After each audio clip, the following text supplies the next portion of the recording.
Não farei nada. Mas a senhora já devia dizer a eles. Senhora, é sério, eu tenho medo de que Deus a castigue. Tá bom, já chega. Para de dizer besteira. Que história é essa de castigo? A vida toda eu fui igual. Desde criança eu fui ambiciosa, cínica, capaz de tudo para conseguir o que eu queria. E Deus nunca me castigou. E tem mais.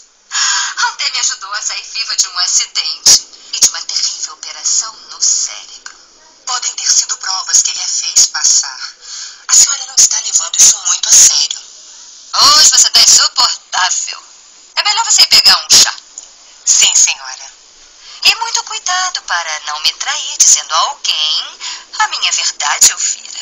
Tenha muito cuidado. Não se preocupe, senhora.